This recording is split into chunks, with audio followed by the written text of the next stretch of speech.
Abigail Mitchell, 27, and last year I bought my first apartment, a symbol of my independence after years of saving.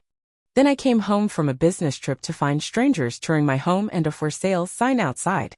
My parents had secretly sold my apartment to fund my sister's extravagant wedding. Trust isn't just broken, it's shattered beyond repair.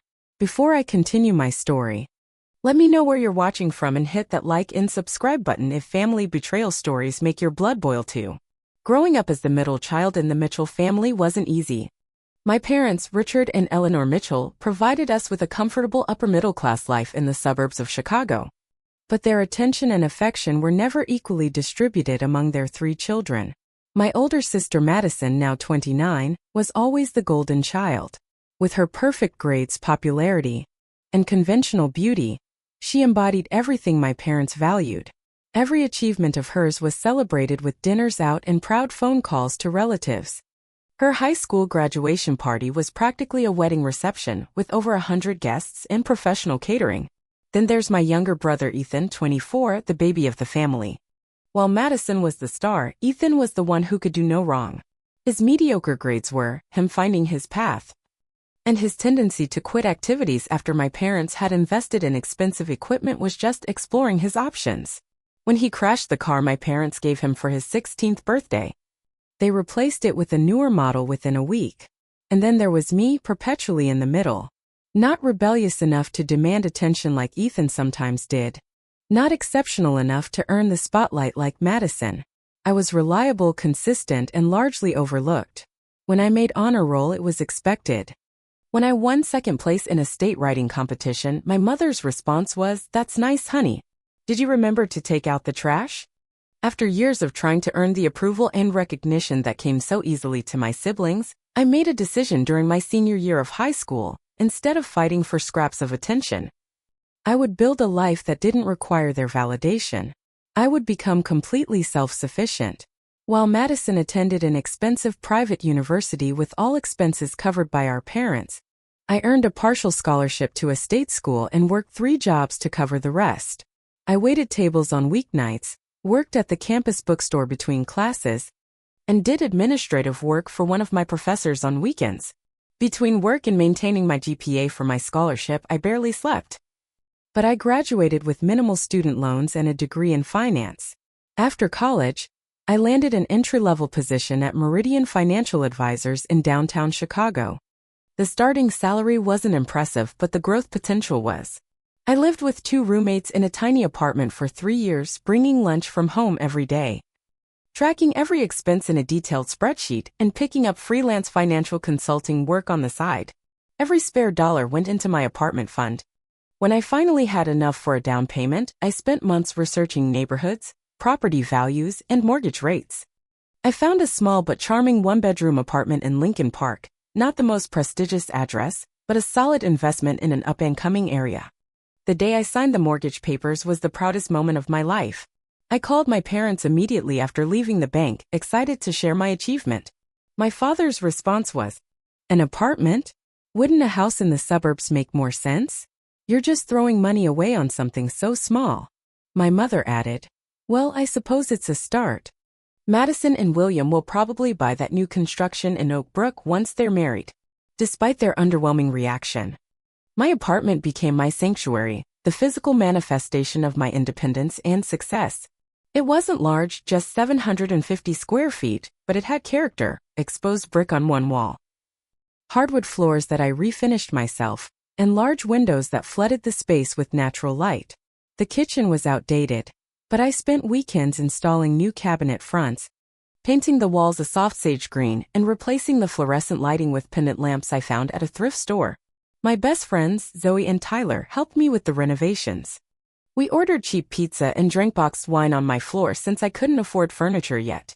Zoe, a graphic designer with an eye for bargains, helped me scour secondhand shops and estate sales for pieces that gave my place personality without breaking my budget.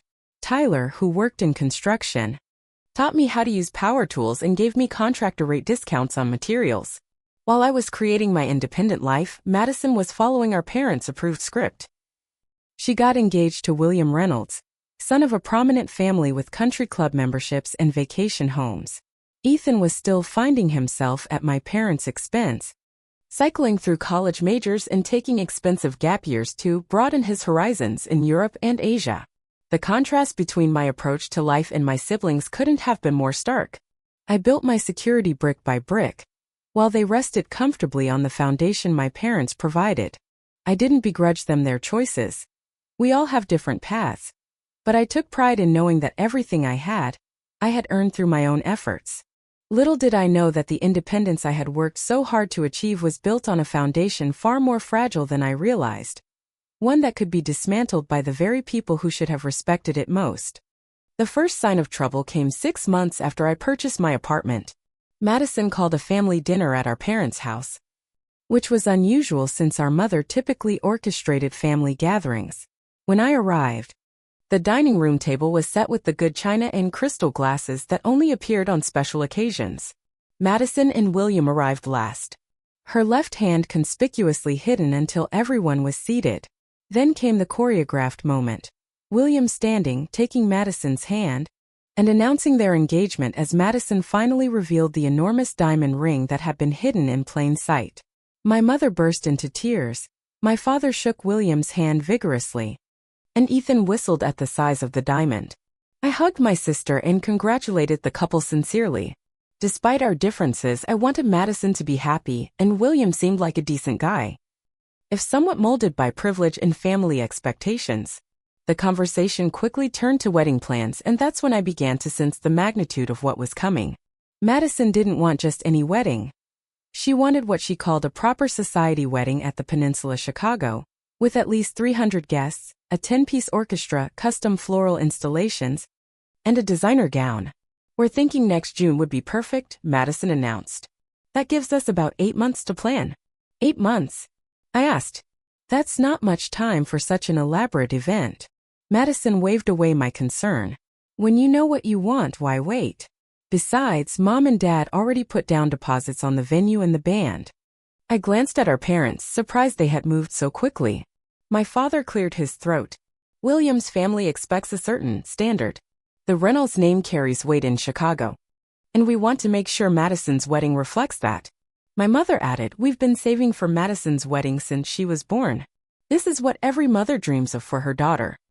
I bit my tongue, remembering how I'd had to fight for a modest contribution to my college fund while Madison's wedding fund had apparently been accumulating interest for nearly 3 decades. As dinner progressed, the projected costs kept mounting. The venue alone was $30,000. The flowers would be another $15,000. Madison wanted a gown from a designer whose creation started at $12,000. By the time dessert was served, the wedding budget had ballooned to nearly $100,000. An amount that made my carefully saved down payment look like pocket change. That's a lot of money, I said carefully. Have you considered something a bit more modest? You could have an absolutely beautiful wedding for half that amount and use the rest for a down payment on a house. The look my mother gave me could have frozen the sun. This is your sister's special day, Abigail. Some things are worth investing in. Madison frowned. Not everyone wants to pinch pennies like you do, Abby. This is the most important day of my life. I'm not suggesting you cut corners, I explained. I'm just saying that a marriage is more important than a wedding, and starting that marriage without financial strain might be worth considering. William shifted uncomfortably in his seat but remained silent. I wondered if he shared my concerns but was unwilling to contradict Madison or my parents. The conversation moved on, but I noticed a new tension in the air. Over the next few weeks, Madison's wedding plans grew increasingly extravagant. She added a second designer dress for the reception, decided the bridesmaids' bouquets weren't substantial enough, and insisted on flying in a specific cake designer from New York. When I tried again to suggest more reasonable alternatives during a family brunch, my father took me aside afterward. Abby, I know you mean well, but your constant comments about costs are upsetting your sister. Not everyone has your financial preoccupation. Some experiences are priceless. I just don't want anyone to regret spending so much on one day, I said. That's for us to worry about, not you, he replied firmly. Your mother and I have it under control. 2 weeks later, I was offered the opportunity to lead a major client presentation in New York. It would mean 2 weeks away from Chicago, but success could put me on the fast track for promotion. I accepted immediately and threw myself into preparation. The night before I left, I received several strange calls from my parents. My father wanted to know if I kept my important documents in my apartment. My mother asked detailed questions about my mortgage. "Why do you need to know about my mortgage?" asked, distracted as I packed my suitcase. "Oh, no reason," she said quickly. "I was just talking to Judy Thompson about real estate investments, and I realized I don't know much about your arrangement." I didn't think much of it at the time. My parents had always been dismissive of my financial decisions, so this sudden interest seemed odd but not alarming. The New York trip was intense but successful. I worked 14-hour days, impressing both the client and my supervisors. When I returned to Chicago, I had dinner with Zoe to catch up. "Something weird happened while you were gone," she mentioned as we shared appetizers. "I drove by your place to water your plants and I saw your dad leaving the building. When I asked what he was doing there, he seemed startled and said he was just checking on things for you." A small knot of unease formed in my stomach. That's strange. He has my spare key for emergencies, but I didn't ask him to check on anything. Zoe shrugged. "Maybe he was just being parental. Though it's funny he never showed that much interest in your place before." I made a mental note to ask my father about it but got distracted when my supervisor called with exciting news. A major potential client in Boston was impressed with my New York presentation and requested me specifically for their account. It would mean another 2-week trip. But landing this client would virtually guarantee my promotion. The night before I left for Boston, I had dinner with my family. Madison dominated the conversation with wedding updates, her voice growing increasingly frantic. "The florist says they need another $5,000 for the installation I want, and the band is charging extra for the specific songs we requested," she complained. I noticed my father looking strained as he sipped his third scotch of the evening. My mother's smile seemed fixed and tense. "Is everything okay with the wedding budget?" I asked cautiously. "Of course," my father said too quickly. "Just a few adjustments to make. We might need to move some investments around," my mother added, exchanging a look with my father that I couldn't interpret. When I tried to press for more details, Madison interrupted with a detailed description of her bachelorette party plans, and the moment passed. The next day, I flew to Boston unaware that while I was working to build my future, my family was actively dismantling it. The Boston trip was even more successful than New York. I closed the deal with the new client 3 days ahead of schedule, earning effusive praise from my supervisor and a hint that the promotion was all but guaranteed.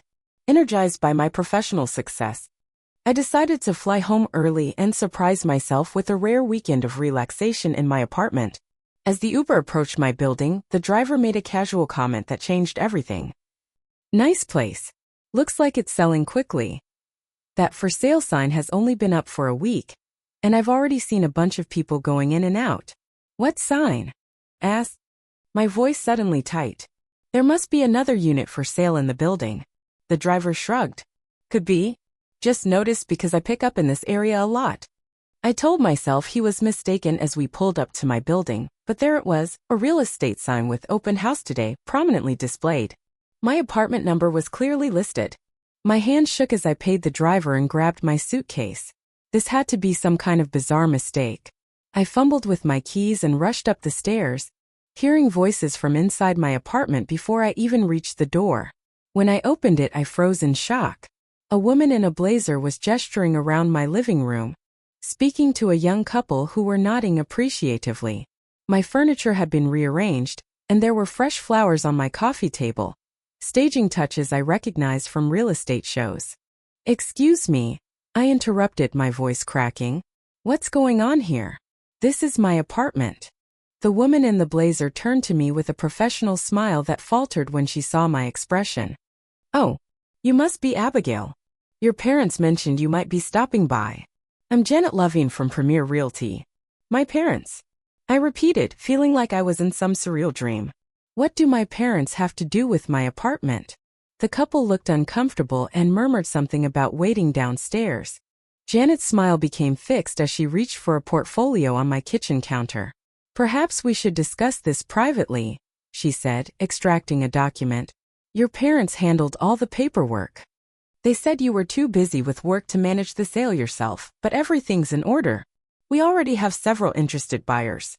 She handed me the document, a power of attorney form with my signature authorizing my parents to act on my behalf in real estate transactions. Except I had never signed such a document. At least, not for this purpose. Then I remembered, last year I had been hospitalized briefly for appendicitis. My parents had brought forms for me to sign so they could handle my insurance and medical decisions while I was recovering. In my pain and medication-addled state, I had signed whatever they put in front of me, trusting them completely. This isn't. I didn't. I couldn't form coherent sentences as the realization dawned. They had no right to sell my home. Janet's professional demeanor cracked slightly. I'm sorry, but legally they do have the right. This power of attorney hasn't been revoked and the sale is already in process. The closing is scheduled for next week. I looked around my apartment and noticed details I'd missed in my shock. Boxes stacked in corners, my personal photos removed from walls. My bookshelf half empty with the remaining books artfully arranged for show. Where are my things? I demanded. Your parents have been gradually moving items to storage, Janet explained. Clearly uncomfortable. They said you agreed to this arrangement. I pulled out my phone with trembling hands and called my father. No answer. I tried my mother. Straight to voicemail. Finally, I called Madison. Hey Abby, she answered cheerfully. Aren't you supposed to be in Boston? Madison, why is my apartment being sold? I asked, my voice deadly quiet. There was a pause. Then a nervous laugh. Oh, you're home early. Mom and Dad were going to tell you when you got back. Tell me what exactly? About the apartment situation. They needed to liquidate some assets for the wedding. And since you're always talking about making smart financial moves, they figured you'd understand. You can just stay with them until you find a new place.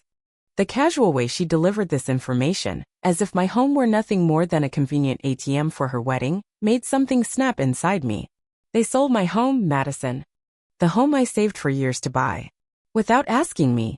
Don't be so dramatic, she replied. It's just an apartment.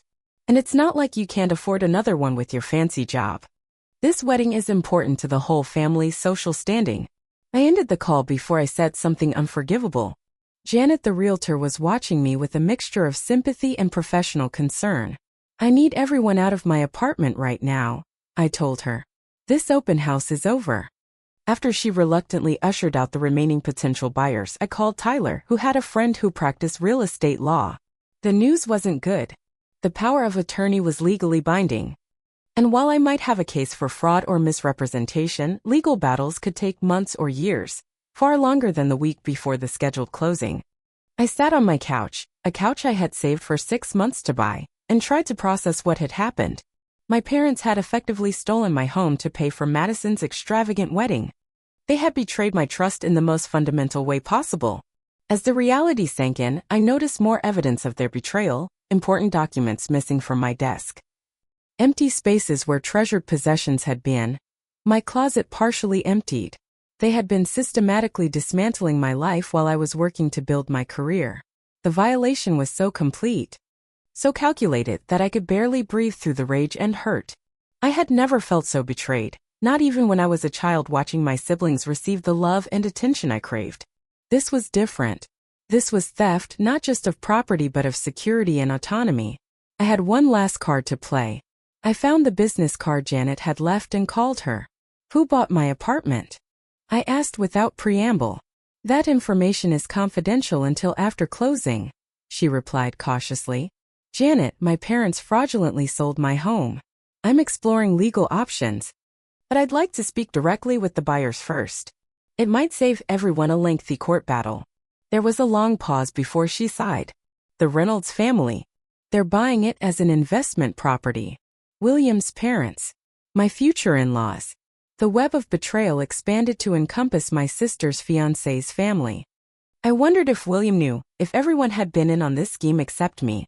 As night fell, I sat in the half-packed remains of my apartment, surrounded by the physical evidence of my family's betrayal, and made a decision. This would not stand. I would not quietly accept this theft, this erasure of my accomplishments. Tomorrow, I would confront my family and demand answers. Little did I know that the confrontation would reveal even deeper layers of betrayal than I had imagined. I barely slept that night, alternating between tearful breakdowns and calculating fury. By morning, I had rehearsed what I would say to my parents dozens of times, my words evolving from incoherent rage to precise accusations. The drive to my parents' suburban home felt surreal. I'd made this journey countless times before: holidays, family dinners, obligatory Sunday brunches, but never with such dread and anger in my heart. The familiar streets of my childhood neighborhood seemed alien now, as if belonging to a life I no longer recognized. I parked in the driveway behind an unfamiliar van with elite catering emblazoned on the side. Of course, wedding planning would continue uninterrupted, even as my life was being dismantled. I didn't knock. I used my key and entered silently, following the sound of voices to the formal living room, which had been transformed into wedding central. Fabric swatches, flower arrangements, and seating charts covered every surface. My mother and Madison were huddled on the sofa, admiring what appeared to be a beaded gown worth more than my annual salary. "Isn't it exquisite?" my mother was saying. "Worth every penny. William's mother will be so impressed." Neither of them noticed me standing in the doorway, watching this scene of domestic normalcy that contrasted so sharply with the chaos they had created in my life. I cleared my throat, and they both looked up, startled. "Abby," my mother exclaimed, "what are you doing here? We thought you were in Boston until Friday." The casual greeting, as if nothing was wrong, broke something inside me. "Why is my apartment being sold?" I asked quietly. My mother's smile faltered slightly, but she recovered quickly. "Oh, that. Your father should explain." "Richard," she called. "Abigail is here." My father emerged from his office, reading glasses perched on his nose and calculator in hand. His expression shifted from surprise to resignation when he saw me. "You're home early," he said unnecessarily. "Why is my apartment being sold?" I repeated, my voice gaining strength. My father sighed and removed his glasses. "We were going to discuss this with you this weekend. It's a temporary measure. The wedding expenses have exceeded our initial estimates, and we needed to liquidate some assets quickly." "My apartment is not your asset," I said through clenched teeth. "Technically, with the power of attorney," he began. "The power of attorney I signed when I was in the hospital? The one I signed thinking it was for medical decisions while I was recovering from surgery?" My voice rose despite my efforts to stay calm. "You used that to sell my home without even telling me." My mother stood up, placing the wedding dress carefully on the sofa. "Abigail, lower your voice. The caterer is in the kitchen." "I don't care if the president is in the kitchen," I shouted. "You stole my home." Madison finally spoke up. "Don't be so dramatic, Abby. It's just an apartment. You can buy another one later." I turned to my sister, incredulous. "Just an apartment? I worked 3 jobs through college to save for that down payment. I lived with roommates and ate ramen for years to afford it. It's not just an apartment, it's everything I've worked for." "You're young," my mother said dismissively. "You have plenty of time to save for another place. This is Madison's only wedding. It needs to be perfect." "How much?" I demanded, turning back to my father. "How much of my home is funding this spectacle?" My father looked uncomfortable but answered, "The sale price is $320,000. We needed about $70,000 to cover the remaining deposits for the venue, catering, flowers, and Madison's dress." $70,000, I repeated numbly. "You've already spent $70,000 on a one-day party?" "It's not a party," Madison objected. "It's the most important day of my life. And it's not just for me, it's for the whole family. William's parents expect a certain standard. Do you want me to embarrass us all with some budget wedding?" The casual entitlement in her voice made my blood boil. "So my home, my security, my independence, all of that is less important than impressing your in-laws. Don't be selfish, Abigail." My mother chided. "Family supports each other. Your sister needs this wedding to secure her future with William. And what about my future?" I asked. "Where am I supposed to live now?" My father waved a hand dismissively. "You can move back home until you find a new place. Your old room is still available." The suggestion that I should regress to childhood, back under their roof and control after they had violated my trust so completely, was the final straw. "Have you ever even once considered my needs as important as Madison's or Ethan's?" I asked, years of pent-up feelings finally spilling out. "Have you ever put me first? Or even equal?" My parents exchanged a glance that confirmed what I had always suspected but never wanted to believe. They hadn't. "That's not fair, Abigail," my father said stiffly. We've always provided for all our children. Provided? Yes. You kept me fed and clothed. But you've always invested more, emotionally, financially, in every way that matters, in my siblings. That's because they've always shown more potential, my father replied. The words falling like a hammer blow. The room went silent. Even Madison looked shocked at his bluntness. Richard, my mother murmured warningly. No, Eleanor, she wants honesty. My father continued. The truth is, Madison has always been destined for a certain social position. Her marriage to William cements our family's connection to one of Chicago's oldest families. And Ethan, despite his meandering path, has shown real creative promise. You, Abigail, have always been practical, solid. You make good decisions and take care of yourself. You don't need the same level of support. I stared at him, unable to process the twisted logic that equated self-sufficiency with being less worthy of love and support. So I'm punished for being independent? For not demanding handouts? For working for what I have instead of expecting you to provide it? No one's punishing you, my mother interjected. We're just making necessary adjustments. Madison needs to maintain appearances with William's family. Their social circle has expectations. And my needs don't matter at all in this equation? Of course they matter, my mother said without conviction. But you have to look at the bigger picture. This wedding will elevate our entire family's status. I laughed bitterly. I don't care about status. I care about having a roof over my head that I earned through my own hard work. A roof you sold without my knowledge or consent. The front door opened, and Ethan walked in, headphones around his neck. He stopped short when he saw us all in the living room, clearly in the middle of a confrontation. What's going on? He asked, looking from face to face. Mom and Dad sold my apartment to pay for Madison's wedding, I said bluntly. Without telling me. Ethan's eyes widened. Seriously? That's messed up. For a moment, I felt a flicker of gratitude for his immediate recognition of the wrongness of the situation. But it was quickly extinguished. Stay out of this, Ethan, my father warned. This is between us and your sister. Which sister? Ethan asked pointedly. The one you're throwing $100,000 party for, or the one whose home you just sold? Ethan. My mother gasped. What? I'm just saying what everyone's thinking, he shrugged. Then, surprising me, he added, though if you're handing out real estate, I could use a condo downtown. And just like that, the momentary alliance evaporated. Even in this moment of crisis, Ethan could only see how the situation might benefit him. This isn't a joke, I said, tears finally breaking through my anger. This is my life you're all treating so casually. My home. Everything I've worked for. You'll bounce back, Madison said, picking up her wedding dress again. You always do. That's your thing, right? Being practical and independent. In that moment, looking at my family, my father calculating the financial angles, my mother worrying about appearances, Madison consumed with her wedding, and Ethan looking for personal advantage, I realized a painful truth. These people were not my family in any way that mattered. Blood relation had never translated to genuine support or respect. You're not my family anymore, I said quietly. The words falling into a sudden silence. Family doesn't betray each other like this. Family doesn't steal. Family doesn't dismiss someone's entire life as collateral damage for a wedding. Don't be ridiculous, Abigail, my mother began. I'm not being ridiculous. I'm seeing clearly for the first time. I took a deep breath. The apartment closes next week. I can't stop that now.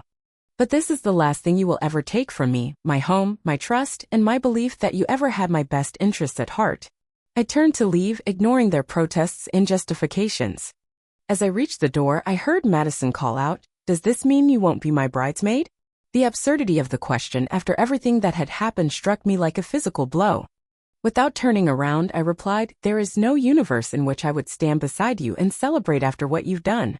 I drove away from my childhood home for what I believed would be the last time, tears streaming down my face, headed for the only safe place I had left, my friend Zoe's apartment. Zoe's one-bedroom apartment became my temporary sanctuary. She insisted I take the bedroom while she slept on the pull-out sofa, despite my protests. "You've been through enough," she said firmly. "You need privacy to process all this." The first few days passed in a fog of shock, anger, and bureaucratic nightmares. I contacted 3 different lawyers, all of whom confirmed my worst fears. The power of attorney, though obtained under questionable circumstances, gave my parents legal authority to sell my apartment. I could pursue a case for fraud or misrepresentation, but it would be expensive, time-consuming, and could damage my professional reputation if it became public. The best approach might be to negotiate directly with your parents for compensation.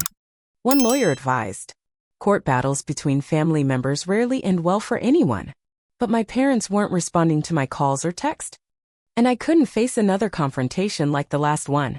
Madison had sent several messages that ranged from defensive, "You're making this all about you when it's supposed to be about me," to guilt-tripping, "Mom's been crying for days because of what you said."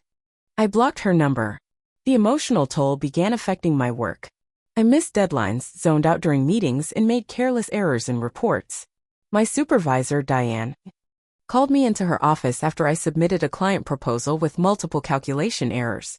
"This isn't like you, Abby," she said, concern evident in her voice. "You've always been one of our most reliable analysts. Is something going on?" I considered giving a vague excuse about personal issues, but Diane had always been straight with me. And I respected her too much to lie. "My parents sold my apartment without my knowledge or consent to pay for my sister's wedding," I explained, the words sounding surreal even to my own ears. "I'm currently homeless except for my friend's couch, and I'm trying to figure out my next steps." Diane's expression shifted from concern to shock. I don't even have words. "Have you spoken with HR about taking some emergency leave?" "I can't afford to take unpaid leave right now," I admitted. "I need to save every penny to find a new place to live." "I understand." She nodded. "But this promotion you've been working toward, it requires focus and attention to detail. Your recent work isn't meeting that standard." The prospect of losing the promotion I'd worked so hard for felt like the final straw. After everything else I'd lost, my career had been the one solid thing I could count on. "I'll do better," I promised, fighting back tears. "I just need a little time to get back on my feet." Diane studied me for a moment. "Take the rest of the week off. Consider it administrative leave, it won't count against your vacation time. Use it to get your personal situation stabilized so you can come back ready to perform at your usual level." The unexpected kindness nearly broke me. I thanked her and left the office, spending the next 3 days in a haze of apartment hunting and financial recalculations. The reality was grim.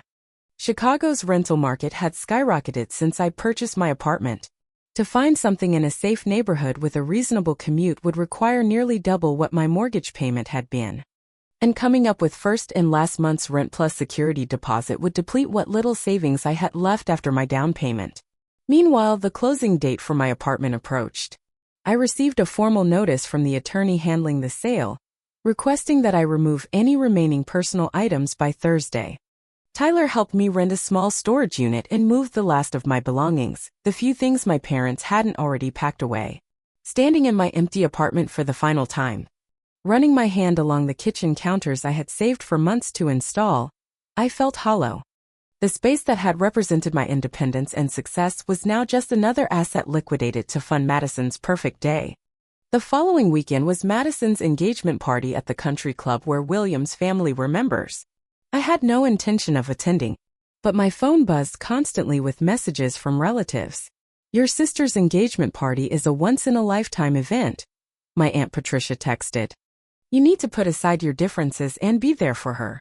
Family conflicts happen, but we show up for important occasions," my Uncle Robert added. None of them knew what had actually happened. I wondered what story my parents had told to explain my absence. The only family member who reached out with genuine concern was my mother's sister, Aunt Grace. Unlike my mother, Aunt Grace had always treated me with the same warmth and attention she showed my siblings. "I heard there was some trouble with your apartment," she said when she called. Your mother was vague about the details. "Are you okay?" Something in her gentle tone broke through my defenses. I found myself telling her everything: the unauthorized sale, the confrontation, the revelation that my parents had always considered me less worthy of investment than my siblings. "Oh, Abby," she sighed when I finished. "I wish I could say I'm surprised. But this isn't the first time your parents have shown this kind of preferential treatment." "What do you mean?" "Did you know you had a college fund just like Madison and Ethan?" she asked. "No," I replied, confused. My parents contributed a little to my education, but they always said they couldn't afford much because of other financial commitments. You had a fund. I know because I contributed to it when you were born, just as I did for your siblings. By the time you were ready for college, it should have contained enough to cover at least a year or two at a good school. What happened to it? Your parents used it, she said simply. When Madison decided she wanted to attend that expensive private university instead of taking the scholarship she was offered at the state school, your college fund was reallocated to help cover the difference. The revelation shouldn't have shocked me after everything else, but it did. The narrative I'd built about working my way through college while my siblings received support had been true, but not for the reasons I'd thought. It wasn't that my parents couldn't afford to help me, it was that they'd chosen to use my resources for Madison. Why are you telling me this now? I asked. Not sure if I was grateful for the truth or wished I could return to ignorance. Because you deserve to know that this pattern isn't your fault, and it isn't new, Aunt Grace replied. Your parents have always made these choices, and you should be incredibly proud of what you've accomplished despite that. After we hung up, I felt a strange mix of validation and devastation. My suspicions about my place in the family hierarchy had been confirmed in the most painful way possible. The financial reality of my situation grew increasingly dire. Without my apartment, my monthly expenses would increase significantly once I found a new place to rent.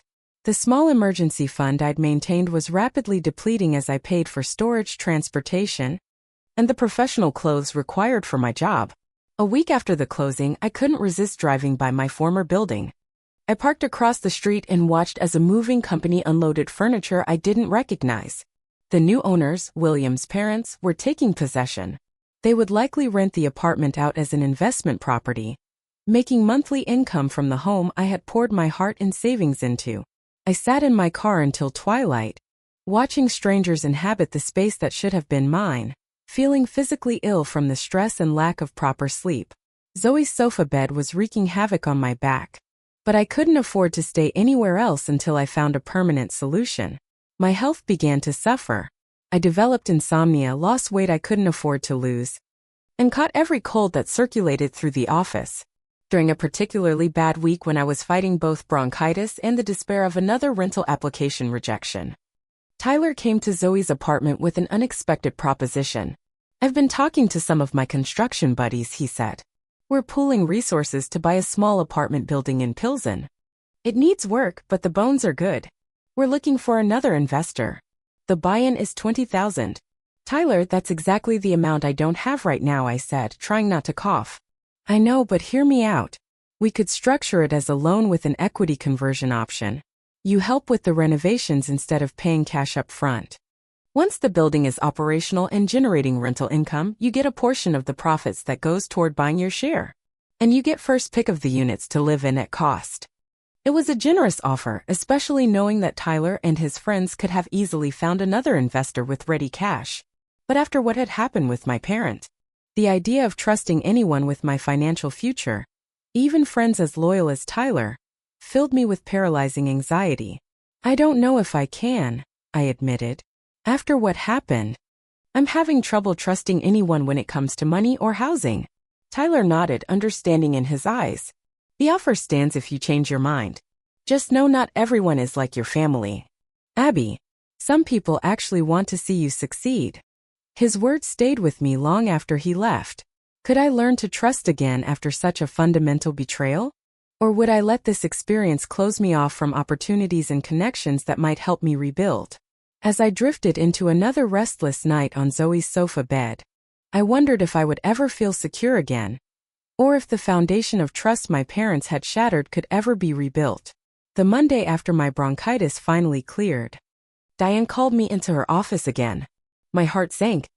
Certain this was the conversation where I'd learned the promotion had gone to someone else, someone whose personal life hadn't imploded so spectacularly that it affected their work performance. Close the door, Abby, Diane said, her expression unreadable. I did as instructed and sat down, mentally rehearsing a dignified response to the bad news I was sure was coming. I've been reviewing your situation, she began. The apartment crisis, your temporary housing, the health issues. It's a lot for anyone to handle while maintaining a full workload. I understand, I said, trying to keep my voice steady. and I accept that my recent performance hasn't met the standards required for the promotion. I just want you to know I'm committed to getting back on track. Diane raised an eyebrow. I wasn't going to take the promotion away, Abby. I was going to offer you a way to secure it despite these challenges. Oh, I said, caught off guard. I'm listening. The senior management team was impressed with your work on the Boston account. Very impressed. They've approved an advance on the promotion bonus, $30,000, if you accept the position now rather than waiting until the quarterly review period. I stared at her, unable to process what she was saying. The catch is you'd need to take on the Westford portfolio immediately, which means longer hours and more responsibility right away, she continued. Under normal circumstances, I wouldn't suggest this to someone dealing with personal issues. But given your financial situation, you're offering me an advance? I clarified, still not quite believing it. Yes, it's unusual, but your performance before this family situation was exceptional. We're investing in your potential and giving you the means to stabilize your personal circumstances so you can focus on work again. The irony wasn't lost on me. My employer was showing more faith in my potential than my own parents ever had. I don't know what to say, I admitted. Say you'll take it. Get yourself a decent place to live and bring your A-game back to this office, Diane replied with a small smile. Yes, I said, feeling a spark of hope for the first time in weeks. Yes to all of that. With the promise of the advance, I contacted a real estate attorney that a colleague had recommended. Someone with experience in cases involving family financial disputes. Rachel Green listened to my story without the skepticism the previous lawyers had shown. There are serious issues with how this power of attorney was executed, she said after reviewing the documents. The fact that it was obtained while you were hospitalized and medicated, and then used for a purpose you weren't informed about, raises questions of capacity and informed consent. The other attorneys I spoke with didn't seem to think I had much of a case, I said cautiously. You have a case, Rachel assured me. Not a guaranteed win, but certainly grounds to challenge the sale or seek significant compensation. The key is to approach this strategically rather than emotionally. With Rachel's guidance, I began assembling documentation of everything related to the apartment sale, the power of attorney, my medical records from the hospitalization, bank statements showing my mortgage payments and down payment source, and text messages or emails that might show my parents had acted deceptively. As I was organizing these documents in Zoe's apartment one evening, I was surprised by a knock at the door. Zoe was working late, so I approached cautiously and checked the peephole. My younger brother Ethan stood in the hallway, shifting uncomfortably from foot to foot. I hesitated, then opened the door. What are you doing here? Can I come in? He asked, looking uncharacteristically serious. I stepped aside to let him enter, curious about what had prompted this unexpected visit. Nice place, he commented, looking around Zoe's apartment. Though I guess it's pretty crowded with 2 people. It's temporary, I said shortly. Why are you here, Ethan? He sat down on the edge of Zoe's sofa. I've been thinking about what happened with your apartment. It's really messed up, Abby.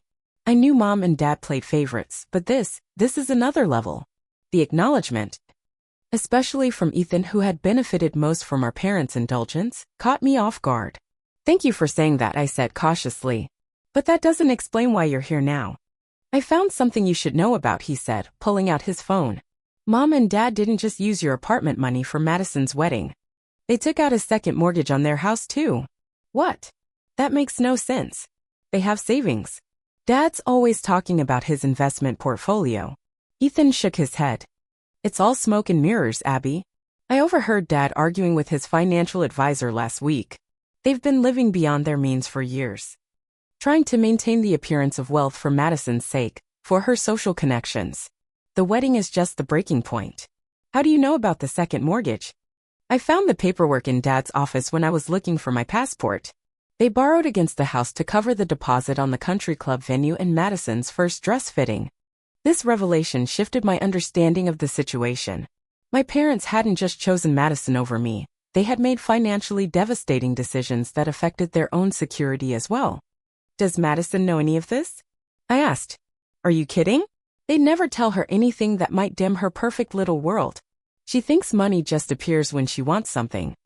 For the first time, I felt a flicker of something beyond anger toward my parents. a sort of pitying concern for people so trapped in appearances that they would risk financial ruin. There's something else, Ethan continued. I'm moving out. Got a job in Milwaukee starting next month. I'm done watching this train wreck. Good for you, I said sincerely. It's time you stood on your own feet. He nodded, a hint of newfound maturity in his expression. I should have done it years ago, like you did. I'm sorry I wasn't more supportive when all this went down. It was easier to go along with their narrative than stand up for what's right. His apology, though late, meant more than I expected. Thanks, Ethan. That actually helps. After he left, I called Rachel with this new information about my parents' finances. This changes our approach, she said. If they're already financially strained, going to court could push them into bankruptcy, which wouldn't help you recover anything. So what do? We send a formal demand letter outlining your legal claims and proposing a settlement. Given what you've told me, they might be motivated to resolve this quickly and quietly. The next day, my parents received a certified letter from Rachel's firm detailing the potential legal actions I could pursue regarding the fraudulent use of the power of attorney, along with a settlement proposal. They would compensate me for the full value of my apartment plus damages or face a lawsuit that would become a matter of public record. My father called almost immediately, his voice a mixture of anger and panic. What is this, Abigail? You're suing your own parents. I'm giving you an opportunity to make this right without going to court, I replied calmly. You sold my home without my knowledge or consent. There are consequences for that. We can't possibly pay what this lawyer is demanding. You know we're stretched thin with the wedding expenses. That's not my problem, Dad. You created this situation. Now you need to fix it. We're your family, he said, his voice dropping to a plea. Families don't sue each other. Families don't steal from each other either, I countered. But here we are. After several back-and-forth calls with increasingly desperate tones, my father suggested a family dinner to work things out reasonably.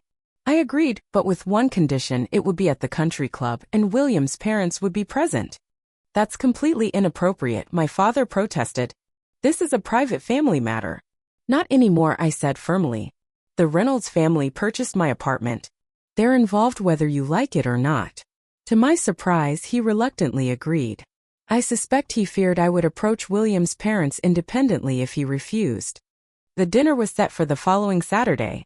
I arrived early, dressed in my most professional attire, with Rachel's business card in my pocket and a folder of documentation in my bag. My parents and Madison arrived next, Madison looking confused about why this dinner had been arranged. I thought this was supposed to be a planning meeting with William's parents about the rehearsal dinner, she whispered loudly to my mother.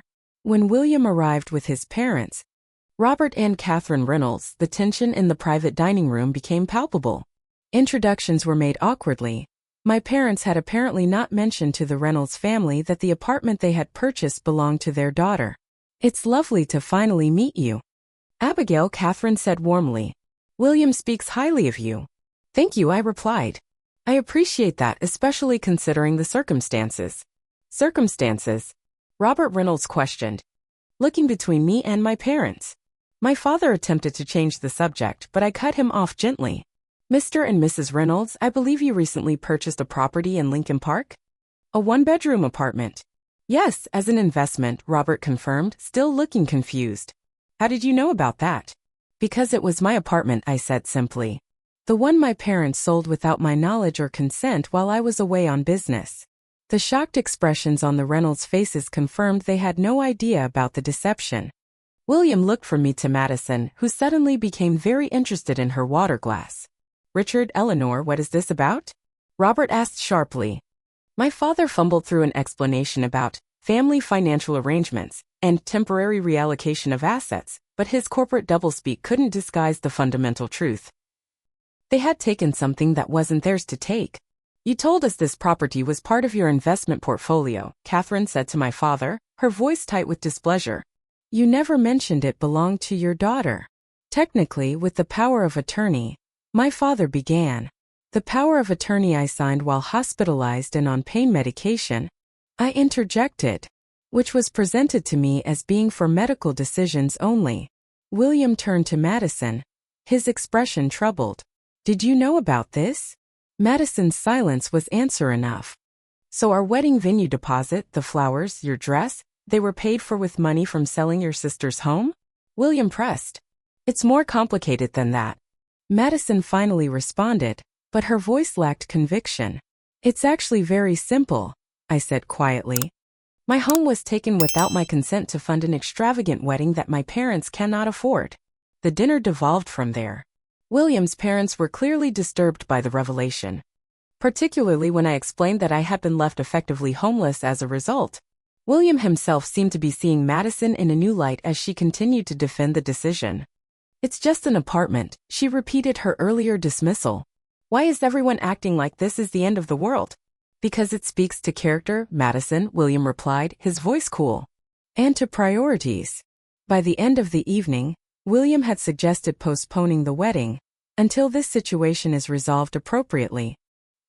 His parents had offered to sell the apartment back to me at their purchase price if a solution could be found, and my parents were facing the social embarrassment they had tried so desperately to avoid.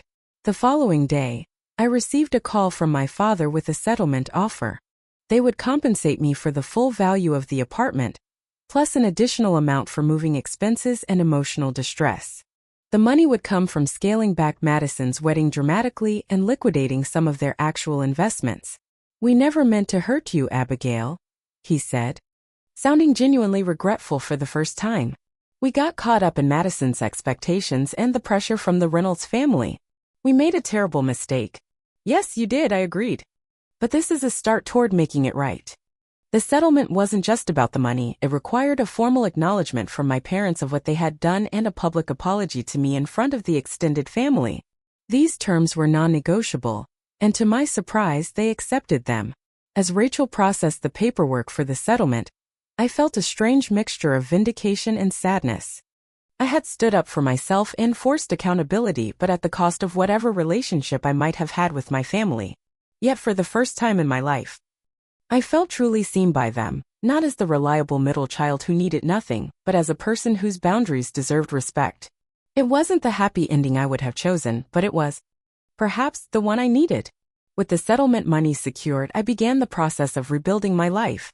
The amount was enough to cover a down payment on a new apartment, a slightly larger two-bedroom in a neighborhood I'd always loved but couldn't previously afford.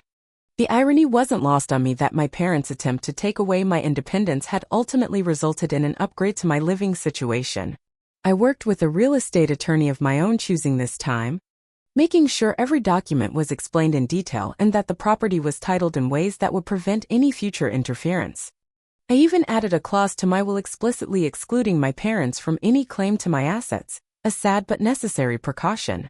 Meanwhile, Madison and William's wedding plans underwent a dramatic transformation. The Peninsula Chicago was exchanged for a smaller venue, the guest list was cut in half, and the designer dress was returned in favor of something within a reasonable budget. Madison was initially devastated, but William had made it clear that he wouldn't proceed with a wedding built on the foundation of such a significant ethical breach. I don't want to start our marriage with this hanging over us, he told her, according to Aunt Grace, who had become my unexpected source of family information. If we can't have a wedding we can actually afford, what does that say about how we'll handle financial decisions in our marriage? It was perhaps the first time in Madison's life that someone had firmly denied her what she wanted. And to everyone's surprise, she seemed to grow from the experience. 3 weeks after the disastrous dinner at the country club, she called me. Can we meet for coffee? She asked, her voice lacking its usual confidence. Just you and me? I agreed, curious about what she wanted to say. We met at a neutral cafe halfway between our homes, her still living with our parents, me temporarily in a corporate apartment while my new place was being prepared. Madison looked different, less polished, more human. She fidgeted with her much more modest engagement ring, a recent replacement for the enormous diamond that had been returned as part of the wedding downsizing. I owe you an apology, she began without preamble. What happened with your apartment was wrong and my reaction was even worse. I was so focused on having the perfect wedding that I didn't consider what it was costing you, not just financially, but emotionally. The apology seemed genuine if overdue. Thank you for saying that, I replied cautiously. William and I have been in couples counseling, she continued. He almost called off the engagement entirely when he realized I knew about the apartment situation and didn't stop it. The counselor is helping me understand why I've been so entitled. And why is that? I couldn't help asking. She looked down at her coffee. Partly it's how mom and dad raised me, always making me feel like I deserved whatever I wanted. But mostly it's my own insecurity. I've defined myself by external validation for so long. The perfect appearance, the perfect wedding, the perfect husband from the perfect family. I never developed the kind of inner strength you have. It was perhaps the most honest conversation we'd ever had. While one conversation couldn't heal years of imbalance in our relationship, it was a start, a recognition that patterns could change if there was willingness on both sides. Ethan followed through on his plan to move to Milwaukee, taking a job with a tech startup and living within his means for the first time. He called me regularly, often asking for advice on budgeting and apartment hunting. Our relationship improved without our parents' dynamic influencing our interactions. I should have paid more attention to how they treated you growing up, he said during one of our calls. I benefited from their favoritism without questioning it. I'm sorry for that. My parents' apology was more complicated. As required by the settlement, they gathered the extended family, aunts, uncles, cousins, and publicly acknowledged what they had done and apologized for the breach of trust. My father, a man who had never admitted to being wrong about anything in his life, struggled through the words while my mother wept silently beside him. The family's reaction was mixed. Some, like Uncle Robert, thought I had overreacted by involving lawyers. Others, like Aunt Grace, supported my stand and told me privately they were proud of how I had handled the situation. You broke a generational pattern, Aunt Grace told me. Your mother grew up seeking approval through appearance and status, just like Madison. You chose a different path, one based on self-reliance and integrity. That's no small thing. My relationship with my parents would never be the same, but perhaps that was for the best. The old relationship had been built on unhealthy patterns of favoritism and dismissal. Whatever might grow in its place would at least be based on clearer boundaries and expectations. The day I moved into my new apartment felt like a rebirth. Unlike my first apartment, which I had furnished gradually as I could afford pieces, this one I was able to set up completely from the start. I chose items that reflected my taste and priorities, practical but beautiful. Built to last rather than for show. Zoe and Tyler helped me move in, just as they had with my first place, but this time there was a different energy to the process. Instead of the scrappy determination of my first independent home, this one carried the weight of hard-won wisdom. To Abby's new beginning, Tyler toasted, raising a glass of the good wine I had splurged on for the occasion. And to friends who are the family we choose. A month later came the ultimate test, Madison's downsized wedding. I had debated whether to attend, eventually deciding that my absence would say more about me than about her. I went not as a bridesmaid but as a guest, maintaining a polite distance from my parents while supporting my sister's new, more grounded approach to her big day. The wedding was lovely in its simplicity, flowers from a local florist rather than flown in from exotic locations, a tasteful menu rather than a 7-course extravaganza, a band composed of talented music students rather than a famous orchestra. Madison looked beautiful and, surprisingly, more relaxed than I had seen her in years. Thank you for coming, she whispered when we had a moment alone. It means more than you know. I'm glad I came, I replied honestly. This version of your wedding seems much more you. She laughed softly. The irony is, I like it better this way. All that other stuff, it was for show, for William's family, for status. This feels real. As I watched her rejoin her new husband on the dance floor, I reflected on how sometimes the worst betrayals can lead to unexpected growth. Madison was beginning to develop the self-awareness she had always lacked. Ethan was learning independence. My parents were facing the consequences of their choices, and I had discovered a strength in myself that might have remained dormant if not tested so severely. Back in my new apartment that night, I stood at the window looking out at the city lights.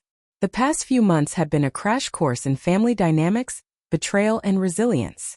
I had lost my first home but gained something perhaps more valuable, a clear-eyed understanding of my worth, and the courage to demand that others recognize it too. The apartment around me was quiet and completely mine, not just legally but emotionally. No one could take it from me because I had learned to protect what was mine, to stand up for myself when necessary, and to create boundaries that even family couldn't cross without consequences. In the end, What my parents had intended as a simple reallocation of assets had become a catalyst for transformation for our entire family. The painful lesson had cost me my home, but it had given me something I had sought my entire life without realizing it: the certainty that I deserved the same respect and consideration as anyone else. Family relationships are complex, and healing takes time. I don't know if my parents and I will ever fully repair what was broken, but I know that whatever relationship we build going forward will be on more equal footing. No longer the overlooked middle child, I had finally been seen, not as they wanted me to be, but as I truly was: strong, determined, and worthy of respect. Have you ever experienced a betrayal by someone you trusted completely? How did you rebuild your life afterward? I'd love to hear your stories in the comments below. Don't forget to like this video if my experience resonated with you, subscribe for more real-life stories, and share with someone who might need to hear that standing up for yourself isn't selfish. It's necessary. Thank you for listening to my journey, and remember, sometimes the family you choose is more valuable than the one you're born into.